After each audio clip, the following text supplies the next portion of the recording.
പൊട്ടിച്ചെറിഞ്ഞ് India സ്വാതന്ത്ര്യത്തിന്റെ വികാസത്തിലേക്ക് പറഞ്ഞുയർന്നതിന്റെ ഒരു സുവർണ ദിനമാണ് ഓഗസ്റ്റ് 15.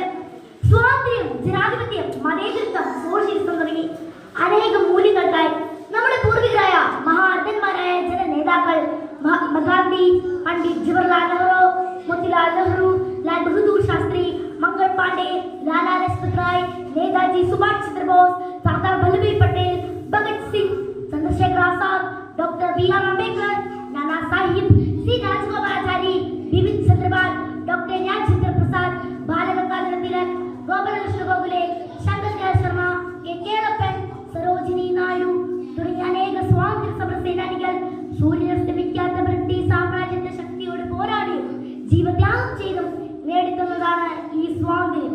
സ്വാതന്ത്ര്യമില്ലാതിരുന്ന കാലഘട്ടത്തിന്റെ പീഡനങ്ങളും സ്വാതന്ത്ര്യത്തിന്റെ വേദിതവും പറഞ്ഞ ഭാരതത്തിന്റെ പിന്നീട്ട നാളുകൾ ഭാവി തലമുറയോട് പറഞ്ഞു വെക്കുന്നത് പാരതന്ത്ര്യം മാനികൾക്ക് പ്രതിയേക്കാൾ ഭയാനകമെന്ന ആശാന്റെ വാക്കുകളാണ്. സ്വാതന്ത്ര്യത്തിന്റെ വേലിക്കെട്ടുകൾ പൊളിച്ചെടുക്കാൻ ജാതിയും മതവും നിറവും മറന്ന മനുഷ്യർ ഒരുമിച്ച് നിന്നുകൊണ്ട് ബ്രിട്ടീഷുകാരുടെ പടക്കോപ്പുകൾക്ക് മുന്നിൽ പകച്ചു നിൽക്കാതെ സമര പോരാട്ട രണാകുളത്തിൽ ചോറുകൊണ്ട് അടയാളപ്പെടുത്തിയ കർമ്മധീരരായ രക്തസാക്ഷികളുടെ മണ്ണാണ് ഇന്ത്യ. 1947 ഓഗസ്റ്റ് 15 സ്വാതന്ത്ര്യത്തിന് എന്ന വികാരത്തിലേക്ക് പറന്നുയർന്ന ഇന്ത്യയുടെ ത്രിവർണ്ണ പതാക ഇന്ന് ആകാശം എന്ന കൊട്ടാരത്തിന്റെ വിരിമാറിൽ അലയടിച്ചുയരുമ്പോൾ ദേശസ്നേഹത്തിന്റെ സാഹോദര്യത്തിന്റെ കൊടിക്കുറ വാനക്കൂട്ടെ ഉയരുന്നതോളം നമ്മുടെ സ്വാതന്ത്ര്യം. ഇന്ത്യൻ രാജ്യമാണ്, എല്ലാ ഇന്ത്യക്കാരും എന്റെ സഹോദരി സഹോദരന്മാരാണ് എന്ന പ്രതിജ്ഞ അതേപടി നിറവേറ്റിയതാണ് വയനാട് ദുരന്തം.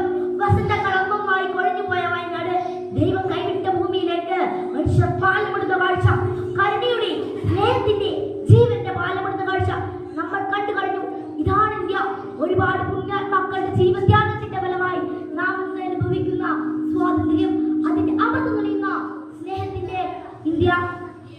ഇന്ത്യ എന്റെ രാജ്യം, എന്റെ സ്വന്തം രാജ്യം, ഇന്ത്യ എന്റെ ജീവനേക്കാൾ ജീവനായ രാജ്യം എന്ന് ഈ 28ാം സ്വാതന്ത്ര്യ ദിനത്തിൽ നമുക്ക് ഒരുമിച്ച് പാടാം എന്ന് ഓർമ്മിപ്പിച്ചുകൊണ്ട്